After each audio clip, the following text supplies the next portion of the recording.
Hello friends, students, parents, నేను మీ doctor BSS Prasad, managing director, Bhagyalakshmi education services, Panjagutta, Hyderabad. So Bhagyalakshmi education services గురించి మీకు ఈరోజు కొత్తగా చెప్పాల్సిన అవసరం లేదు.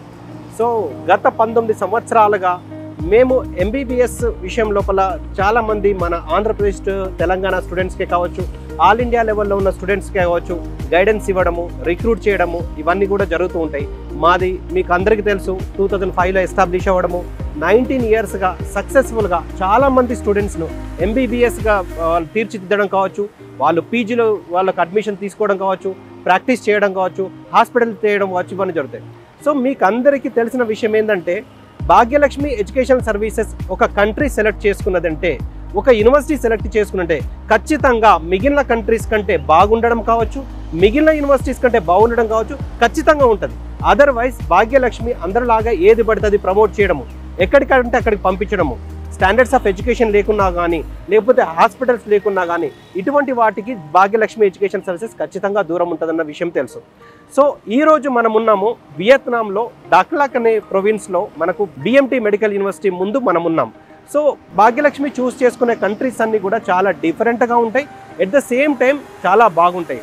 సో రొటీన్గా కాకుండా స్టూడెంట్కి యాక్చువల్గా ఏది అవసరం, మన స్టూడెంట్స్కు ఇండియా లోపల అడ్మిషన్ దొరకలేదు అంటే కాంపిటీషన్లో వాళ్ళకు ర్యాంక్స్ రాలేక దొరకపోవడం కావచ్చు, లేకపోతే 1 కోటి నుంచి 1.5 కోటి ఎన్ఆర్ఐ సీట్ కొనలేని పక్షం లోపల మన ఇండియాలో స్టాండర్డ్స్ ఆఫ్ ఎడ్యుకేషన్ కంటే కూడా హై లెవెల్ ఆఫ్ ఎడ్యుకేషన్ వాళ్ళకు అతి తక్కువలో ఏ కంట్రీలో దొరుకుతుంది, ఏ యూనివర్సిటీలో దొరుకుతుంది, అంతకంటే ఏ మాత్రము తీసిపోకుండా అంతకన్నా బెటర్గా ఎడ్యుకేషన్ ఏ కంట్రీలో దొరుకుతుంది అన్న దాని మీద కంటిన్యూగా రీసెర్చ్ చేసుకుంటూ కేవలం మంచి యూనివర్సిటీస్ని మాత్రమే ఇంట్రడ్యూస్ చేసే బ్యాక్గ్రౌండ్, మంచి యూనివర్సిటీస్కి మాత్రమే మనం ఇంట్రడ్యూస్ చేసే ఆ హిస్టరీ కలిగిన కన్సల్టెన్సీ వచ్చేసి భాగ్యలక్ష్మి ఎడ్యుకేషనల్ సర్వీసెస్. సో ఇందులో భాగంగా మనం ఈరోజు వియత్నాంలో ఉన్నాం. వియత్నాంలో దక్లాక్ ప్రొవిన్స్లో బొమ్మాతో అనే సిటీలో ఉన్నాము. సో ఈ సిటీ నేమ్ కూడా బొమ్మాతో సిటీ అండ్ యూనివర్సిటీ నేమ్ కూడా బొమ్మాతో మెడికల్ యూనివర్సిటీ. షార్ట్లీ చెప్పాలంటే బిఎంటీ మెడికల్ యూనివర్సిటీ. సో ఇప్పుడు మనం వచ్చేసి బిఎంటీ మెడికల్ యూనివర్సిటీ మనం ముందున్నాము. సో మాట్లాడుతుంటే ఇప్పుడు నా వెనుక భాగంలో ఉన్న యూనివర్సిటీ చూసుకోవచ్చు, ఇటువైపు చూసుకుంటే మీకు యూనివర్సిటీ ఉన్నది అండ్ యూనివర్సిటీ, హాస్టల్ ఇవన్నీ కూడా ఒకే ప్రొవిజన్లో ఉన్నది. సో ఇవన్నీ మీకు ఈరోజు ఇంట్రడ్యూస్ చేయబోతున్నాను. అసలు మనం ఎందుకు వియత్నాంని చూస్ చేసుకోవాలి, ఎందుకు బిఎంటీ మెడికల్ యూనివర్సిటీని చూస్ చేసుకోవాలి, అందులో ఉన్న ప్రత్యేకతలు ఏంటిది. సో ఒక కంట్రీని ఒక ఏజెంట్ కానీ ఒక రిప్రజెంటేటివ్ కానీ చూస్ చేసుకున్నప్పుడు ఖచ్చితంగా బాధ్యతతో వ్యవహరించాలి. సో ఎందుకంటే మనము ఒక ఇండియా నుంచి అబ్రాడ్లో ఎంబీబీఎస్ విషయంలో స్టూడెంట్స్ని మనము చదివించడానికి పంపిస్తున్నామంటే అన్ని విధాలా క్షుణ్ణంగా పరిశీలించిన తర్వాత వాళ్లకు ఇది ఎందుకు చూస్ చేసుకోవాలి, కంట్రీ ఈ యూనివర్సిటీని ఎందుకు చూస్ చేసుకోవాలి అన్న విధంగా ప్రాక్టికల్గా నిజమైతే ఏదైతే ఉందో అది మాత్రమే స్టూడెంట్స్ కానీ పేరెంట్స్ కానీ మనం పరిచయం చేయాలి. సో మేము చూస్ చేసుకున్న కంట్రీ వచ్చేసి ఈ వియత్నాం విషయంలో చూసుకుంటే మీకు ఎంబీబీఎస్ అబ్రాడ్ విషయంలో వేరే ఏ కంట్రీకి కూడా లేనటువంటి ఇంపార్టెంట్ 10 ముఖ్యమైన అంశాలను మీ ముందుంచబోతున్నాను. ఎందుకు వియత్నాం మన ఇండియన్ స్టూడెంట్స్కు మెడికల్ అడ్మిషన్స్ విషయంలో మనము చూస్ చేసుకోవాలి అన్న దాని మీద ఒక 10 ఇంపార్టెంట్ పాయింట్స్, ఒక 10 ఇంపార్టెంట్ పాయింట్స్ మీకు చెప్పబోతున్నాను. ఈ 10 నేను ఏదైతే మీకు చెప్పబోతున్నానో అది వేరే ఏ కంట్రీకి కూడా లేదని నేను ఖచ్చితంగా చెప్పగలను. అందులో ముఖ్యంగా వచ్చేసి వియత్నాం వచ్చేసి 15th most populated country in the world, అంటే విత్ పాపులేషన్ ఆఫ్ 10 crores, అంటే 10 కోట్ల కంటే ఎక్కువ జనాభా ఉన్న కంట్రీస్ ఉన్నాయి. కాకపోతే అందులో పాపులేషన్ డెన్సిటీ చూసుకుంటే మాత్రము చాలా తక్కువ ఉన్నది. సో ఈ విషయంలో చూసుకుంటే పాపులేషన్ డెన్సిటీ అంటే 1 కిలోమీటర్ పరిధిలో ఎంతమంది జనాలు ఉంటారు, దీని పాపులేషన్ డెన్సిటీ అంటే జన సాంద్రత. సో ఎక్కువ జన సాంద్రత మనకు ఇండియాలో ఏ విధంగానైతే 1 కిలోమీటర్ పరిధిలో 300 మంది ఉంటారో అదే విధంగా వియత్నాంలో కూడా పాపులేషన్ డెన్సిటీ వచ్చేసి +or-300 ఉన్నది. అంటే దీనివల్ల మనకేం ఉపయోగం, ఒకవేళ పాపులేషన్ డెన్సిటీ ఎక్కువ ఉంటే సో అందులో ప్రాబబిలిటీ అంటే ఎక్కువ మందికి డిసీజ్ వచ్చే సంభావ్యత ఎక్కువ ఉంటే, వచ్చిన పేషెంట్స్ మన హాస్పిటల్కి వచ్చే సంభావ్యత ఎక్కువ ఉంటే, సో అందులో మనము ఎవరైతే స్టూడెంట్ ఉన్నారో ఆ స్టూడెంట్ దగ్గర కూడా పేషెంట్స్ రావడం వల్ల క్లినికల్ ఎక్స్పోజర్ అనేది ఎక్కువ ఉండే అవకాశాలు ఉంటాయి. సో ఇంకొక విషయం వచ్చేసి సో పాపులేషన్తో పాటు పాపులేషన్ డెన్సిటీ మనకి ఇండియాకు సరి సమానంగా 300 ± ఉంది. దీని తర్వాత మనకి ఇండియా నుంచి వియత్నాం రీచ్ కావడానికి కేవలం 2 నుంచి 3 గంటలు మాత్రమే అవుతుంది. సో ఇది మూడవ ఇంపార్టెంట్ పాయింట్. తర్వాత ఇండియా నుంచి వియత్నాం రీచ్ కావడానికి కేవలం 8,000 నుంచి 12,000 రూపాయలలో, మన ఇండియన్ కరెన్సీ 8,000 నుంచి 12,000 రూపాయల్లో మీరు వియత్నాం రావచ్చు. అంటే అతి దగ్గరగా ఉన్నదని చెప్పుకోవచ్చు. అండ్ వియత్నాంలో కమ్యూనిటీ వచ్చేసి హిందూయిజం, బుద్ధిజం ఉన్నది. సో ఇండియా లాగా మనకి ఏ విధంగానైతే కల్చరు, ట్రెడిషన్ ఏదైతే ఉంటుందో అదే విధంగా వియత్నాంలో ఉండడం జరిగింది. సో అన్నిటికన్నా ఇంకా ఇంపార్టెంట్ విషయం వచ్చేసి 6th ఇంపార్టెంట్ పాయింట్ వచ్చేసి ఇక్కడ మన ఇండియా తర్వాత క్యాడవర్స్ అంటే డెడ్ బాడీస్ మీద అనాటమీ డిసెక్షన్స్ చేసే అవకాశము కేవలము మనకు వియత్నాంలో మాత్రమే ఉన్నది. ఇక్కడ ఒరిజినల్ డెడ్ బాడీస్ మీద నీకు డిసెక్షన్ చేయడం జరుగుతుంది. సో ఒరిజినల్గా డెడ్ బాడీస్ మీద డిసెక్షన్ చేసిన దానికి లేకపోతే మ్యానిక్విన్స్ మీద చేసిన దానికి డిఫరెన్స్ ఉండే అవకాశాలు చాలా ఉన్నది. సో అంటే ఇండియా లాంటి మనకు ఎడ్యుకేషన్ సిస్టమ్ కావాలంటే అనాటమీ విషయంలో, ఎందుకంటే అనాటమీ అనేది చాలా ఇంపార్టెంట్ సబ్జెక్ట్. సో ఇండియా లాంటి మనకు ప్రాక్టికల్స్, అనాటమీ ప్రాక్టికల్స్ కావాలంటే Vietnam is the only destination చెప్పుకోవచ్చు. అదేవిధంగా 7th ఇంపార్టెంట్ పాయింట్ వచ్చేసి మనకు పార్ట్ టైం జాబ్ చేసుకోవడానికి అత్యధిక అవకాశాలు ఉన్న కంట్రీ వియత్నాం. సో ఎందుకు పార్ట్ టైం జాబ్ చేసుకోవడానికి ఎక్కువ అంటే ఇక్కడ వియత్నాం అనేది manufacturing hub. So part time నేను ఎంబీబీఎస్ అబ్రాడ్ చదివే విషయంలో నేను పార్ట్ టైం చెయ్యమని సజెస్ట్ చేయను. కాకపోతే ఆ పార్ట్ టైం వాళ్ళకి ఫైనాన్షియల్గా వీక్ ఉన్న వాళ్ళు ఎంబీబీఎస్ కోర్సునే వదులుకోవాల్సిన అవసరం వచ్చినప్పుడు పార్ట్ టైం జాబ్ చేసుకుంటూ చేయడంలో తప్పు లేదు. ఈ పార్ట్ టైం జాబ్ చేయడం వల్ల అంటే ఉద్దేశంలో చూసుకుంటే మనకు డైలీ ఒక 2 to 3 అవర్స్ వర్క్ చేస్తే 20 నుంచి 30 వేలు నెలకు మన ఇండియన్ కరెన్సీ సంపాదించుకునే అవకాశం మనకున్నది.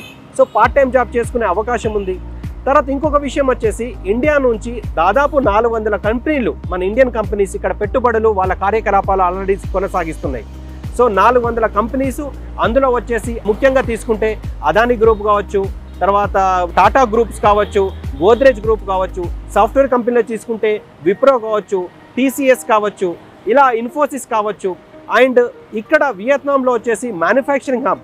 మనకు ముఖ్యమైన కంపెనీస్ అన్నీ కూడా ఇక్కడ మ్యానుఫ్యాక్చరింగ్ అంటే శాంసంగ్ కావచ్చు, ఇంటెల్ కావచ్చు, ఆదిదాస్ కావచ్చు, నైక్ కావచ్చు, యాపిల్ కావచ్చు, ఇలా వివిధ రకాలైన మ్యానుఫ్యాక్చరింగ్ ఇక్కడ జరుగుతుంది. కాబట్టి పార్ట్ టైం జాబ్ చేసుకునడానికి స్కోప్ కూడా చాలా ఎక్కువ ఉంది. ఇంకొక 9th ఇంపార్టెంట్ పాయింట్ వచ్చేసి మనకు ఆల్రెడీ 60,000 మంది మన ఇండియన్స్ ఇక్కడ వియత్నాంలో మైగ్రేట్ అయ్యి వాళ్ళు డిఫరెంట్ బిజినెస్ చేసుకుంటూ ఉన్నారు. సో ఇది కూడా అంటే వియత్నాం సేఫ్ కంట్రీ, మన ఇండియన్కు సూటబుల్ కాబట్టే అక్కడ మన ఇండియా నుంచి వచ్చి వాళ్ళు ఇక్కడ సంపాదించుకోవడానికి కావచ్చు, జాబ్ చేసుకోవడానికి కావచ్చు, బిజినెస్ విషయంలో కావచ్చు, చాలా మంది మన ఆల్రెడీ ఇక్కడ ఉండడం జరిగింది. సో ఇవన్నీ కూడా గ్రూప్స్ పెట్టుబడి పెట్టడం కావచ్చు. తర్వాత 10th ఇంపార్టెంట్ పాయింట్ వచ్చేసి ఇక్కడ ఎవ్రీ ఇయర్ టూరిజం పేరు మీద విజిట్ చేస్తున్నట్టు టూరిజం శాఖ ద్వారా వచ్చిన దాని ఇన్ఫర్మేషన్ ప్రకారము దాదాపు 2 లక్షల మంది విజిట్ చేస్తున్నారు. అంటే టూరిజంలో కావచ్చు, ఇన్ఫ్రాస్ట్రక్చర్లో కావచ్చు, డెవలప్మెంట్లో కావచ్చు, మనకు ఇండియాకు ఉన్న వియత్నాంకు మంచి సంబంధాలు ఉండడం కావచ్చు, మిలిటరీ పరంగా కావచ్చు, వాణిజ్య పరంగా కావచ్చు, ఇంపోర్ట్స్ ఎక్స్పోర్ట్స్ కావచ్చు, మంచి స్నేహపూరితమైన వాతావరణము మనకు ఇండియాకు వియత్నాం ఉండడం వల్ల మనం సేఫ్టీగా మనము వియత్నాం డెస్టినేషన్ సేఫ్గా మనం కన్సిడర్ చేయగలము. వియత్నాం వచ్చేసి సేఫ్టీ ప్లేస్లో కూడా 10 to 15th ప్లేస్లో ఉన్నది. సో మనం ఇక్కడ 24 hours 365 days మన స్టూడెంట్స్కి ఎటువంటి ఇబ్బంది కూడా ఉండదు. సో ఇన్ని విధాలుగా మనకు అవకాశాలు ఉన్నాయి. ఇప్పుడు నేను ఏదైతే విధంగా మీకు ఈ వియత్నాం విషయంలో ఇన్ని విధాల బెనిఫిట్ ఉన్నాయని చెప్పినో, మీరు ఏ కంట్రీ చూసినా కానీ ఎంబీబీఎస్ అబ్రాడ్ విషయంలో మన ఇండియన్ స్టూడెంట్స్కు మనం ఏ విషయంలో చూసినా కానీ వియత్నాంకు ఉండండి. నేను చెప్పిన అతి ముఖ్యమైన 10 అంశాలు, అతి ముఖ్యమైన ఈ 10 విషయాలు వేరే ఏ కంట్రీలో మీరు అబ్జర్వ్ చేయరు. అంటే ఇండియాలో కాంపిటీషన్లో ఎంబీబీఎస్ దొరకలేని పక్షంలో, లేకపోతే 1 కోటి 1 కోటిన్నర పెట్టి చదవాల్సిన అవసరం లేని పక్షంలో అంతకన్నా మంచి ఎడ్యుకేషన్ ఉండడానికి అవకాశం ఉన్న కంట్రీ వియత్నాం అని ఖచ్చితంగా చెప్పగలం. సో ఇప్పుడు మనం వచ్చేసి బిఎంటీ మెడికల్ యూనివర్సిటీ మనం ముందున్నాము.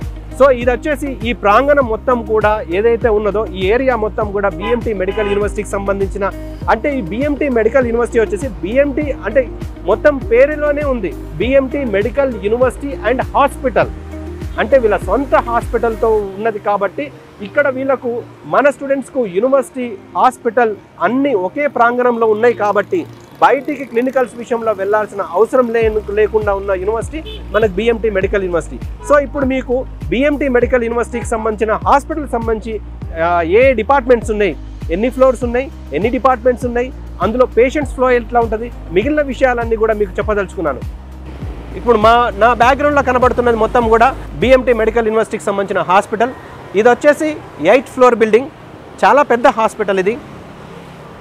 ఈ హాస్పిటల్లో మీకు పేషెంట్ అంటే ఒక టీచింగ్ యూనివర్సిటీకి ఒక హాస్పిటల్ చాలా ఇంపార్టెంట్. ఎందుకంటే ఈ మెడికల్ ఎడ్యుకేషన్ విషయంలో unlike other courses, medical education విషయంలో యూనివర్సిటీకి ఎంత ఇంపార్టెన్స్ ఉందో దానికి సంబంధించిన హాస్పిటల్ కూడా అంతకన్నా ఎక్కువ ఇంపార్టెన్స్ ఉన్నది. ఓన్లీ బుక్ నాలెడ్జ్ మాత్రమే నేర్చుకొని చదువుకొని మనం బయటకు వచ్చి మనం ప్రాక్టీస్ చేస్తా అంటే కుదరదు. ఖచ్చితంగా హాస్పిటల్ ఉండాలి, దానికి సొంత హాస్పిటల్ ఉండాలి. హాస్పిటల్ సంబంధించిన అందులో పేషెంట్ పొటెన్షియాలిటీ అంటే నెంబర్ ఆఫ్ పేషెంట్స్ ఎక్కువ ఉండాలి, నెంబర్ ఆఫ్ డిసీజెస్ కూడా ఎక్కువ మంది ఉంటే వాళ్ళు క్లినికల్ ఎక్స్పోజర్ కూడా ఎక్కువ ఉండే అవకాశాలు ఉంటాయి. సో అన్ని విధాలుగా మనకు ఏదైతే రిక్వైర్మెంట్ ఉందో ఆ రిక్వైర్మెంట్ కూడా 100% ఫుల్ఫిల్ చేస్తున్న హాస్పిటల్ వచ్చేసి మనకు BMT మెడికల్ యూనివర్సిటీకి సంబంధించిన హాస్పిటల్. సో మీకు ఇక్కడ మనం చూస్తున్నాం ఈ హాస్పిటల్ వచ్చేసి 8th ఫ్లోర్ బిల్డింగ్, చాలా పెద్ద హాస్పిటల్. ప్రతి ఫ్లోర్కి ఒక ప్రత్యేకత ఉంది. చాలా అంటే లేటెస్ట్ టెక్నాలజీకి సంబంధించిన రోబోటిక్ సర్జరీస్ కావచ్చు, స్పెషలైజ్డ్ సర్జరీస్ కావచ్చు, స్పెషలైజ్డ్ అంటే మల్టీ స్పెషాలిటీ కావచ్చు, సూపర్ స్పెషాలిటీ అన్నీ కూడా మ్యాక్సిమం సర్జరీస్ ఇక్కడ జరుగుతాయి. సో ఈ హాస్పిటల్లో వచ్చేసి మనకు BMT medical university and hospital సంబంధించి సంవత్సరానికి ఒక సంవత్సర కాలంలో 4 లక్షల మంది కంటే ఎక్కువ పేషెంట్స్ విజిట్ చేసే సంభావ్యత ఈ హాస్పిటల్లో ఉంది. అంటే ఒక నెలకు తీసుకుంటే దాదాపు 35,000 మంది పేషెంట్స్ ఇక్కడ విజిట్ చేస్తారు. రోజుకు 1200 నుంచి 1500 మంది పేషెంట్స్ని చూసే కెపాసిటీ అండ్ ఇన్ఫ్లో కూడా ఉన్నది. సో ఇందులో చూసుకుంటే దాదాపు ఎవ్రీ ఇయర్ 18,000 సర్జరీస్ జరుగుతున్నాయి, 27,000 మంది ఇన్పేషెంట్స్ ఉన్నారు. సో ఇంత పెద్ద హాస్పిటల్ ఒక టీచింగ్ యూనివర్సిటీకి ఉండడం అనేది చాలా అరుదు. మనం ఈవెన్ మన హైదరాబాద్లో చూసుకున్నా, లేకపోతే తెలంగాణలో చూసుకున్నా, లేకపోతే ఆంధ్రాలో చూసుకున్నా అని ఒక టీచింగ్ హాస్పిటల్కు ఇంత పేషెంట్ పొటెన్షియాలిటీ కావచ్చు, ఇంతమంది పేషెంట్స్ విజిట్ కావచ్చు ఉండే సంభావ్యత నేను ఖచ్చితంగా ఉండదని చెప్పలేను, కాకపోతే చాలా అరుదు అని మాత్రం చెప్పగలను. సో దీనికి సంబంధించిన ఇంకా ఇన్ఫర్మేషన్ మీకు లోపల మీకు చూపిద్దామనుకుంటున్నాను. సో ఇది వచ్చేసి మనము BMT మెడికల్ యూనివర్సిటీ హాస్పిటల్ సంబంధించి హాస్పిటల్ మనం లోపలికి వెళ్ళబోతున్నాము. అక్కడ ఏ డిపార్ట్మెంట్స్ ఎలా ఉన్నాయి, రిసెప్షన్ ఎలా ఉంది, అండ్ ఫార్మసీ ఎలా ఉంది, అండ్ ఒక్కొక్క ఫ్లోర్ లోపల ఏ డిపార్ట్మెంట్స్ ఉన్నాయి, అన్ని డిపార్ట్మెంట్స్ని మీకు ఇంట్రడ్యూస్ చేయబోతున్నాను. So BMT medical university hospital సంబంధించి ఇన్ఫ్రాస్ట్రక్చర్ చాలా ఎక్స్ట్రాడినరీగా ఉంటుంది. సో ఇవన్నీ కూడా స్టాండర్డ్స్ వాళ్ళ ఇన్ఫ్రాస్ట్రక్చర్ కూడా చాలా బాగుంటుంది. మనం లోపలికి ఎంటర్ అయిపోయినాం. లోపల ఎంటర్ కాగానే నాకు రైట్ సైడ్లో వచ్చేసి ఇది ఒక పాండ్ ఉంది, అంటే కొలను ఉన్నది. సో లెఫ్ట్ సైడ్లో వచ్చేసి మనకు డెంటల్ కావచ్చు, డెర్మటాలజీ సంబంధించిన హాస్పిటల్ ఉంది. సో నా వెనక భాగాల్లో ఉన్నది వచ్చేసి మల్టీ స్పెషాలిటీ టీచింగ్ హాస్పిటల్ ఇది. సో ఇందులో లోపలికి వెళ్ళి చూద్దాం ఎలా ఉందో. ఇప్పుడు వెనుక ఉన్న వచ్చేసి BMT మెడికల్ యూనివర్సిటీ హాస్పిటల్ మనం ఎంటర్ అవ్వబోతున్నాం. సో BMT మెడికల్ యూనివర్సిటీ అనేది ఎక్స్క్లూజివ్ మెడికల్ యూనివర్సిటీ. సో ఇక్కడ మీకు ఎక్కడ ఏ వాతావరణం చూసినా అన్నీ కూడా మెడిసిన్కి సంబంధించిన స్టూడెంట్స్, ప్రొఫెసర్స్, డాక్టర్స్ మొత్తం కూడా అందరు కూడా ఇటువంటి వాతావరణం ఉంటుంది ఎక్స్క్లూజివ్ మెడికల్ యూనివర్సిటీ. సో దీనివల్ల ఇంతకుముందు మీకు పాత షోస్లో చెప్పిన విధంగా ఎక్స్క్లూజివ్ మెడికల్ యూనివర్సిటీ ఉండడం వల్ల ఎంత అడ్వాంటేజో కూడా తెలుసు. సో మనం ఇప్పుడు ఎంటర్ అయిపోతున్నాము. మనకు BMT మెడికల్ యూనివర్సిటీ హాస్పిటల్స్ వచ్చి మెయిన్ ఎంట్రన్స్లో మనం ఎంటర్ అయిపోతున్నాము. Please follow. BMT medical university hospital సంబంధించిన మెయిన్ ఎంట్రన్స్ ఇది మెయిన్ ఎంట్రన్స్. మనం BMT మెడికల్ యూనివర్సిటీ హాస్పిటల్కు లోపలికి ఎంటర్ అయిపోయాం ఆల్రెడీ. సో ఇది వచ్చేసి మనకు ఇది రిసెప్షన్ ఏరియా. సో చాలా బ్యూటిఫుల్గా మీకు రౌండ్గా సర్కిల్గా మీకు ఈ రిసెప్షన్ ఏరియా ఉంది. సో ఎవరైనా డాక్టర్స్ కానీ లేకపోతే పేషెంట్స్ కానీ ఎవరు వచ్చినా కానీ వాళ్ళకు పూర్తి సమాచారం ఇవ్వడానికి కావాల్సిన ప్రొవిజన్స్ అన్నీ కూడా సిస్టమ్స్ కావచ్చు, ఇక్కడ స్టాఫ్ కావచ్చు, అందరూ కూర్చుంటారు. చాలా బ్యూటిఫుల్గా అరేంజ్ చేశారు. ఇది చాలా బాగుంది, నాకైతే చాలా బాగా నచ్చింది ఇది ఈ రిసెప్షన్ ఏరియా. సో మామూలుగా రిసెప్షన్ ఏరియా అంటే ఒక ఫ్లాట్గా టేబుల్ వేసి మామూలుగా ఏదో కూర్చుంటారు, కానీ ఇక్కడ ఈ రిసెప్షన్ని కూడా చాలా ఇంత డీసెంట్గా అరేంజ్ చేశారంటే మనకు ఇంకా మిగిలిన విషయాల్లో కూడా ఎంత బాగుంటుందని మనం ఎక్స్పెక్ట్ చేయగలము. సో ఇక్కడ నుంచి వస్తే మనకు ఇది వచ్చేసి ఎమర్జెన్సీ డిపార్ట్మెంట్. ప్లీజ్ ఫాలో అండి. ఇది వచ్చేసి మనకి ఇదంతా సిట్టింగ్ ఏరియా ఉన్నది, ఓపెన్గా మొత్తం సిట్టింగ్ ఏరియా ఉన్నది. పేషెంట్స్ కానీ డాక్టర్స్ కానీ పేషెంట్స్ కానీ కూర్చోవడానికి మనకి ఇదంతా సిట్టింగ్ ఏరియా. చాలా బ్యూటిఫుల్గా చైర్స్ అన్నీ కూడా అలైన్గా చేసి ఉన్నాయి. సో మనం వచ్చేసి ఎమర్జెన్సీ డిపార్ట్మెంట్ బ్లాక్ ముందున్నాము. యాక్చువల్గా ఇది రిస్ట్రిక్టెడ్ ఏరియా, కాకపోతే మనం వీలైనంత వరకు లోపలికి ఎంతవరకు వీలైతే అంతవరకు వెళ్ళడానికి ట్రై చేద్దాం, ఎందుకంటే మీకు చూపించడం కూడా ఇంపార్టెంట్ కాబట్టి. Please follow. ఇది వచ్చేసి ఎమర్జెన్సీ డిపార్ట్మెంట్ బ్లాక్. సో ఇంత బ్యూటిఫుల్గా ఇవన్నీ కూడా డిఫరెంట్ క్యాబిన్స్ అండ్ రూమ్స్ ఇవన్నీ కూడా ఎమర్జెన్సీ ట్రీట్మెంట్కి సంబంధించినవి ఉన్నాయి. సో ఇది వచ్చేసి బొమ్మతో మెడికల్ యూనివర్సిటీకి సంబంధించిన ఎమర్జెన్సీ డిపార్ట్మెంట్ బ్లాక్. సో ఇందులో చూడొచ్చు మీరు ఇంత బ్యూటిఫుల్గా. సో ఇక్కడ కూడా చూడొచ్చు చాలామంది పేషెంట్స్ ఉన్నారు. సో మనకు లోపలికి ఎంటర్ అవ్వడానికి అవకాశం లేదు, కాకపోతే నేను వీలైనంత వరకు ప్రయత్నిస్తున్నాను మీకు ఎక్స్ప్లెయిన్ చేయడానికి. సో ఇక్కడ డాక్టర్స్ అందరూ కూడా వాళ్ళ డ్యూటీస్లో ఉన్నారు. పేషెంట్స్ అందరూ కూడా పేషెంట్స్ వాళ్ళ రిలేటివ్స్ అందరూ కూడా ఇక్కడ ఉన్నారు. సో ఇక్కడ చూడొచ్చు ఇదంతా కూడా ఎమర్జెన్సీ డిపార్ట్మెంట్. సో ఇక్కడ డాక్టర్స్ తర్వాత వేరే స్టాఫ్ వాళ్ళ పనిలో నిమగ్నమై ఉన్నారు. పేషెంట్స్ వాళ్ళ రిలేటివ్స్ అందరూ కూడా వాళ్ళు ఈ డిపార్ట్మెంట్లో బిజీగా ఉన్నారు. సో మనం ఇంతకంటే ఎక్కువ స్పెండ్ చేసే అవకాశం ఉండకపోవచ్చు. సో ఇక్కడికి వచ్చిన తర్వాత ఇది వచ్చేసి పై లిఫ్ట్, ఇక్కడ ఒక లిఫ్ట్ ఉంది మనకు. ఇక్కడ నుంచి 8th ఫ్లోర్లకు యాక్సెస్ ఉంది. సో ఇక్కడ నుంచి ఎగ్జిట్ అయిపోవచ్చు.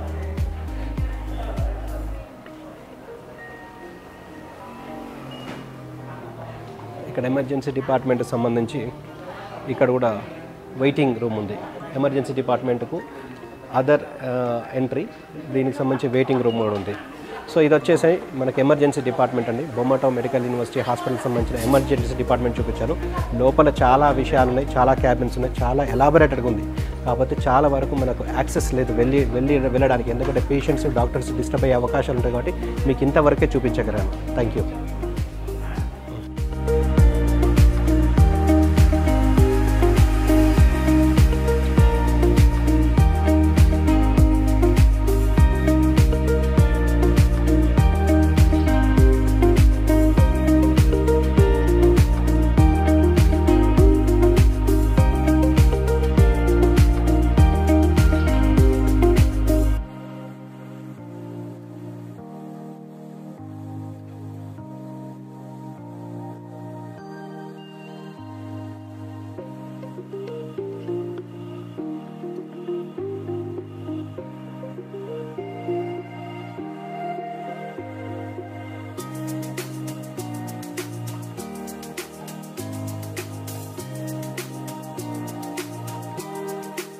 సో ఇప్పుడు మీకు ఎమర్జెన్సీ డిపార్ట్మెంట్ మీకు క్లియర్గా ఎక్స్ప్లెయిన్ చేయడం జరిగింది.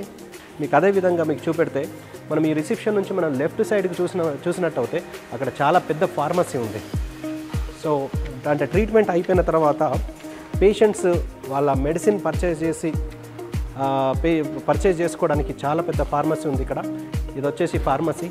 సో ఈ ఫార్మసీని కూడా నేను మీకు టోటల్గా చూపించడానికి ట్రై చేస్తాను. సో ఇదంతా వెయిటింగ్ ఏరియా, చాలా బ్యూటిఫుల్గా అరేంజ్ చేశారు. చైర్స్ కావచ్చు అవన్నీ కూడా చాలా బ్యూటిఫుల్గా అరేంజ్ చేశారు. సో ఇది వచ్చేసి మనకు ఫార్మసీ. నేను ట్రై చేస్తాను ఓపెన్ చేయడానికి. సో ఇవన్నీ క్లోజ్ ఉన్నాయి, సారీ. సో ఇది వచ్చేసి ఫార్మసీ. సో ఇక్కడ పేషెంట్స్ ట్రీట్మెంట్ తీసుకున్న తర్వాత ఇక్కడ డాక్టర్ రాసిన మెడిసిన్ తీసుకోవడానికి మనకు చాలా పెద్ద ఫార్మసీ ఉంది. ఫార్మసీ తర్వాత ఇక్కడ వచ్చేసి అంతా బిల్లింగ్ సెక్షను, ఇదంతా కూడా సిట్టింగ్ ఏరియా. చాలా బ్యూటిఫుల్గా ఇవన్నీ కూడా అరేంజ్ చేయడం జరిగింది. సో ఇది కూడా ఫార్మసీ. సో 7, 8, 9, 10 ఈ కౌంటర్స్ అన్నీ కూడా మెడిసిన్ అంతా కూడా ఇక్కడ స్టాకిస్ లాగా మెయింటైన్ చేయడము, ఇక్కడ నుంచి అక్కడికి రీటైల్గా తీసుకెళ్ళడము, ఇదంతా కూడా ఇక్కడ జరుగుతుంది. డిఫరెంట్ ఫ్లోర్స్ వెళ్ళడానికి మీకు ఇక్కడ లిఫ్ట్స్ కనబడుతున్నాయి. Lift number 1, elevator number 1, elevator number 2, దాని బ్యాక్ సైడ్ వచ్చేసి elevator number 3, elevator number 4 and ఇంతకుముందు ఎమర్జెన్సీ డిపార్ట్మెంట్లో చూసినట్టు ఎలివేటర్ నెంబర్ 5. సో ఈ ఎలివేటర్స్ లిఫ్ట్సే కాకుండా మనకి మూవింగ్ ఎస్కలేటర్స్ కూడా ఉన్నాయి అండ్ స్టెప్స్ కూడా ఉన్నాయి, స్టేర్ కేస్ కూడా ఉంది. సో 3 టైప్స్లో మనం పైకి వెళ్ళొచ్చు. సో ఇప్పుడు మనము మూవింగ్ ఎస్కలేటర్స్ ద్వారా మనము నెక్స్ట్ ఫ్లోర్కి వెళ్ళే ప్రయత్నం చేద్దాం. మీకు చూపిన 5 లిఫ్ట్స్తో పాటు ఎలివేటర్స్తో పాటు ఇక్కడ మూవింగ్ స్టెప్స్ కూడా ఉన్నాయి డిఫరెంట్ ఫ్లోర్స్కి వెళ్ళడానికి. ఇప్పుడు వెళ్దాం రండి, చూద్దాం. సో ఇవి వచ్చేసి మనకు మూవింగ్ స్టెప్స్ ద్వారా మనము డిఫరెంట్ ఫ్లోర్స్కి వెళ్ళడానికి ఉన్నది, మంచి యాక్సెస్ ఉన్నది. సో ఎటువంటి సిచ్యువేషన్స్లోనని ఎటువంటి యాక్సెస్ తీసుకొనేనని మిగిలిన ఫ్లోర్కి వెళ్ళడానికి మనకు స్టేర్ కేస్, తర్వాత moving steps, escalators and lifts అన్నీ ఉన్నాయి. ఇప్పుడు మనము గ్రౌండ్ ఫ్లోర్ నుంచి ఫస్ట్ ఫ్లోర్ వచ్చాము. ఈ ఫస్ట్ ఫ్లోర్లో వచ్చేసి ఇక్కడ శాంపుల్ కలెక్షన్ సంబంధించిన కౌంటర్ ఉంది. అక్కడ కూడా శాంపుల్ కలెక్షన్కి సంబంధించిన కౌంటర్ ఉంది. సో అక్కడ నుంచి మనం ఈ విధంగా వస్తే ఇక్కడ ఇదంతా కూడా శాంపుల్ కలెక్షన్ ఏరియా. ఇక్కడ నుంచి మనకు different departments and different departments ఉన్నాయి. సో ఇందులో ఇక్కడ నుంచి మనకు లెఫ్ట్ సైడ్ మొత్తం కూడా department of diagnostic and imaging ఉంది. అండ్ రైట్ సైడ్ వచ్చేసి internal medicine, surgery, obstetrics and gynaecology, otorhinolaryngology and ophthalmology right side ఉన్న ఈ డిపార్ట్మెంట్స్ అన్నీ కూడా. లెఫ్ట్ సైడ్ వచ్చేసి ultrasound, X ray, ECG, CT and MRI, endoscopy అన్ని డిపార్ట్మెంట్స్, డయాగ్నోసిస్ సంబంధించిన, imaging సంబంధించిన డిపార్ట్మెంట్స్ అన్నీ కూడా ఇటువైపు ఉన్నాయి. డయాగ్నోసిస్ అండ్ ఇటువైపు అన్నీ కూడా డిఫరెంట్ డిపార్ట్మెంట్స్ ఉన్నాయి. అవన్నీ కూడా మీకు చూపెడతాను ఇప్పుడు, రండి. ఇది వచ్చేసి department of out patient department.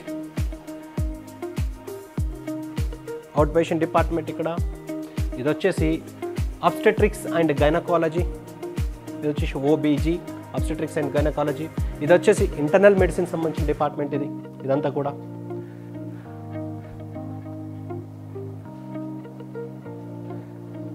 ఇది క్యాష్ కౌంటర్ ఇది. అండ్ ఈ డిపార్ట్మెంట్ వచ్చేసి సర్జరీ డిపార్ట్మెంట్ ఇది. ఇక్కడ మీరు బోర్డు కూడా చూడొచ్చు, సర్జరీ డిపార్ట్మెంట్. ఈ డిపార్ట్మెంట్ అంతా వచ్చేసి, సో ఇది వచ్చేసి ఆప్థమాలజీ, కంటికి సంబంధించిన ఏదైనా ట్రీట్మెంట్ సంబంధించి ఇది ఆప్థమాలజీ. అండ్ ఇది ఓటోరినోలారింగాలజీ, ఇది వచ్చేసి ఈ డిపార్ట్మెంట్ ఓటోరినోలారింగాలజీ. అండ్ ఇది వచ్చేసి ఈ విధంగా టోటల్ డిపార్ట్మెంట్స్ అన్నీ కూడా ఆప్థమాలజిక్ ఇమేజింగ్ ఇది. సో ఈ విధంగా ఈ ఫ్లోర్లో కంప్లీట్గా డిఫరెంట్ డిపార్ట్మెంట్స్ మనం చూస్తున్నాం ఇక్కడ నుంచి. సో మీరు మొత్తం కూడా ఆడి వరకు చూడొచ్చు ఎంత లాంగ్గా, మనకి ఎంత బ్యూటిఫుల్గా ఈ హాస్పిటల్ కనబడుతుందో.